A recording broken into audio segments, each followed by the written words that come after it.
That's Justus Sheffield, who's kind enough to hop on board with us right now. Justus, appreciate a few minutes. So congratulations on the start yesterday, and how are you? I'm good. Appreciate that. So take me through yesterday, 5 2/3, 1 hit, 1 run. How are you feeling on the mound yesterday? The stats showed that you did a pretty darn good job. Yeah, I felt good. I just trusted the guys behind me.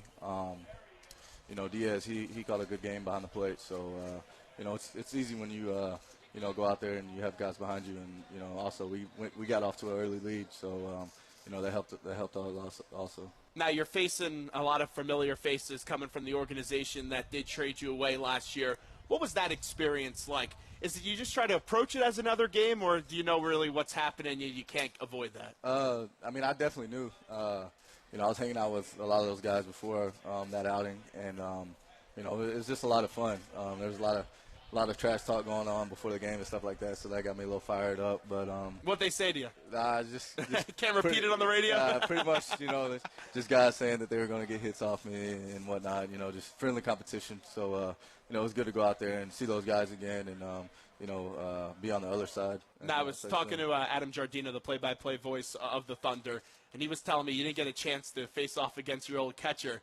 A little bit disheartening about that. Yeah, before the game, he was a little mad that he didn't get the start, and I was kind of upset he wasn't in the lineup either because we talked about facing each other before. So, but it was good. It was good. He's obviously on the right track. Justus Sheffield here with us right now. Zach Gelb Show, Fox Sports 920, the Jersey, the new exclusive home for the Trenton Thunder, 920 a.m. in Bucks, Burlington, and Mercer counties. Let me ask you this. Last year, we'll take you back. When the trade happened, because you're a young kid, 20 years old, the trade like that happens, and you have to get up and move on, and that's part of this business. But what was your reaction when you first found out that you were being traded? It was kind of bittersweet for me just because I was over there for 2.5, 3 years. I made a lot of close friendships over there, so, I really didn't want to leave, but, it was the best for me, best thing that's happened for me in my career so far. And, coming over here wearing the pinstripes, obviously playing for, the Yankees organization, you can't get any better than that. So it was big for me. The history of the Yankees. Yeah, exactly. You always hear the legends growing up with Babe Ruth, Lou Gehrig, and then DiMaggio and Mantle, and then you saw what the core four was able to do with Derek Jeter leading the way. Just to be a part of that culture and know the expectation of this organization in a phase right now where the Yankee fan isn't used to seeing it be, and I know they don't like to throw out the word rebuild, but that's how I interpret it. What's it like to be a part of that culture knowing, hey, I have a chance to put on the Yankee uniform and play in the Bronx one day? Yeah, like I said, it's a different feeling. When you see that Yankees logo on the front, just you think back of all the greats that played and also put on that uniform and went out there and played it. I mean, it's humbling, and like I said, just being such a prestigious organization and having so much history, it's a lot different. I'm glad to be a part of it. Now, everyone has high expectations. You can see everyone wants your autograph out here and everything. Fans love you, and everyone reads the prospects, and they always have you highly rated. Take me back when you knew that it wasn't just a dream, that you could be a really good pitcher. Honestly, I've always thought I could be really good. My parents always told me if you put your mind to it, you can do whatever you want. So ever since I was a little kid, I may have came off confident or cocky, but that's just how I am. I go out there and I feel like I'm the best player out there on the mound and best player out there on the field. So that's just the way I go about it, and I feed off that confidence. So obviously I just I'm very self-driven, and I feel like that's a big part of my game. How about growing up with your brother? I hear you guys are very competitive, to say the least. that had a lot of help too. I don't like to lose, especially to him. And if one of us wins, we're gonna let the other one know that we won that day. So we were always growing up arguing, fighting, but that made us stronger. We're closer than ever, and he's doing good right now with the Dodgers. All right, so let's go through it a little bit. Like, who is the better video game player between you and your brother? He likes shooting games. I'm not big on like Call of Duty and stuff, but 2K, Madden and stuff like that. The show, I got him all day. But if he plays Call of Duty, he's got me. Who could eat more chicken wings? I don't know. I like to eat, so I probably have to say me. Best meal that's in the Sheffield household? My mom my grandma actually, she lives next door and she cooks all the time. So probably her. She makes enchiladas. A lot of fried chicken, just Southern food, home style, turnip greens, corn, mashed potatoes. That's my style from Tennessee. So I'm big on the Southern food. What's on your iPod or now your cell phone? I know the iPod's now outdated. I sound like an old man even though we're close in age, but what's on your cell phone when you're listening to music? I got a lot of stuff. Before I go out and pitch, I like to listen to a little bit of hip-hop, get going, a little bit of Drake, and then I could go to Rihanna, and then I can go to Miley Cyrus. I mean, it floats all over. Wait, hold on. Favorite Miley Cyrus song? I'm intrigued by this. Probably Party in USA. Yeah. I love that. Justus Sheffield here with us right now on the Zach Gelb Show. Gleyber Torres, he's such a big attraction. You two are such big attractions here at Double-A, and why a lot of fans want to come see the Trenton Thunder this year. Tell me a little bit about what it's like to be Gleyber Torres' teammate. I mean, he's the best shortstop I've ever had play behind me. So, and on top of that, he's a great teammate. His love for the game, his love for his teammates. He wants his teammates to do well, and you can just tell that he's going to have a good career in the future. And I'm glad that we both came over. I've been having to play against him for the past 2 years, so now that we're on the same team, I'm glad I don't have to face him anymore. So if you had to describe his game, let's say, to someone that never saw him play, because we could read everything about him, but you get to see a different perspective from him. How do you describe his game? I mean, it's his grit, his determination. When he's out there, he looks comfortable too. He just makes the game easy, slows the game down, and just goes out there and it looks like he's playing. It's a man amongst boys at times when he's out there. So, he's as good as advertised. So if you're on the mound, let's say you're going up against him, which is not going to be the case because you two will be studs for the Yankees. Yeah. But take me through that approach. What's the approach when you go up against him? Well, I've pitched against him for the past 2 years. When he was with the Cubs, I was with the Indians, and he took me deep once. And he's not. Does he remind you about that when he sees you in the clubhouse? Every day. I've seen videos every day. He brings it up every day. But then we went to high A and I got him, struck him out a few times. But it's back and back. But I loved facing him just because I had confidence. He was confident up at the plate, and everyone knew that we wanted to get each other out or get the best of the other. So it was fun. Now describe your game for me. If someone never saw you play, we know you had the stats in the first start, and you only allowed one hit and one run. But take me through a little bit about your game and what makes you such a dominant lefty. I like to go out there and have fun. Have fun with those other guys behind me, and I think that's the best part. But also, I can't. I try not to lose focus.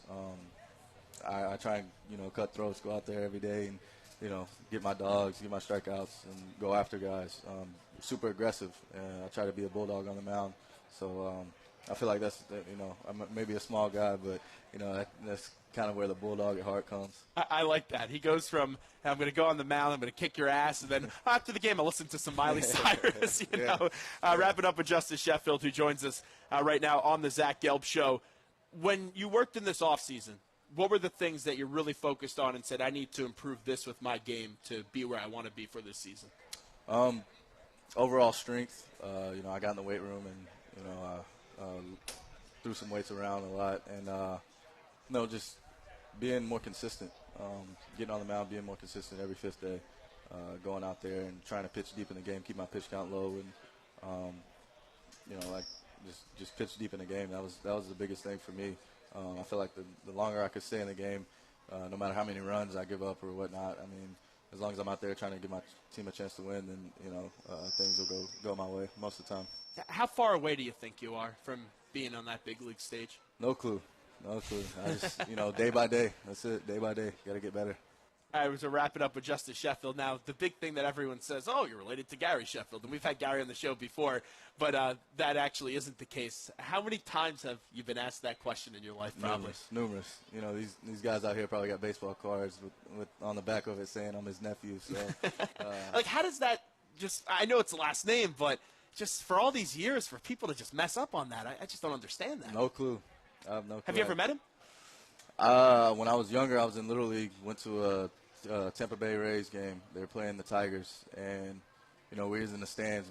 They were taking BP, and I said what's up to him, but obviously he didn't know who I was. Did you tell him your last name? Nah. I think actually one of the Told your friends. Oh, yeah, that's my uncle out there. That's how the fit started. But nah, that was a rumor that started when I was probably like in 6th, 7th grade. That's crazy. Growing up as a kid, who were the players that you really enjoyed watching baseball?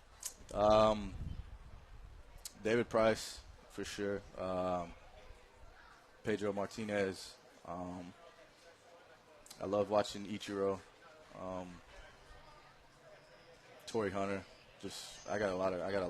One of my favorite memories, that All-Star game with Hunter, Robin Bonds, and then Bonds going out to right field, put him on the shoulder. That was sick. Yeah. It was. Who did you grow up for? Like, as a fan, did you have a team? I always went to the Braves games just because that was closest to me. But I kind of grew up a Red Sox fan. So see, that's interesting. Both guests we've had on today. Adam grew up as a Red Sox fan. Yeah. Now he's the voice of the Double-A affiliate, the Trenton Thunder, and you grew up as a Red Sox fan. Now you can't stand the Red Sox, right? Yeah, nah, I can't stand them now. See, you make everyone happy here. I've learned that very quickly. You just talk bad about the Red Sox, and everyone laughs about it, and it's all good when you're doing games outside of the Yankee Stadium. With Pedro, though, because Pedro was so special, is that someone that you really you model your game and say, that's the guy I want to be like? Well, Pedro, his stuff was just nasty. And you could tell that he had fun playing the game. Had a great attitude, like you said. He was a guy that when he was pitching, I would always want to watch, even at a young age. So, I guess you could say that, I don't really model my game after him. I think it's just his attitude, the way he went about his business is what I liked about him most. I don't think I model my game after really anyone. You got to be different. Yeah, I feel like I just kind of do my own thing. Best baseball advice you've ever gotten? No clue, honestly. How about too many to even think about? How about someone that has really, helped you? Someone that was a veteran, someone that's retired, someone that played a big part in the game. Give me some of those guys. Well, first off, my dad. He's been my pitching coach since I was a young kid, and then during spring training, I was with CC a lot, so that helped me a lot, being around him on and off the field, and just kind of seeing the way he goes about his business, and seeing the way he attacks hitters, and just having little conversations about that and building a little relationship. That was big for me. Now, I know you got to run, so last one is we're talking to Justus Sheffield, and you're in a situation right now. Everyone knows, and they look at this organization. They see what Sanchez, I know he's hurt right now, but what he's doing at the major league level back last year. They talk about Torres. They talk about you, and you still got to prove yourself, and you still got to get up to that big league level and compete, and we're rooting for you. But let me ask you this question. If you had to tell me why you're going to make it and why you're going to be a stud at the big league level, what's the response to that?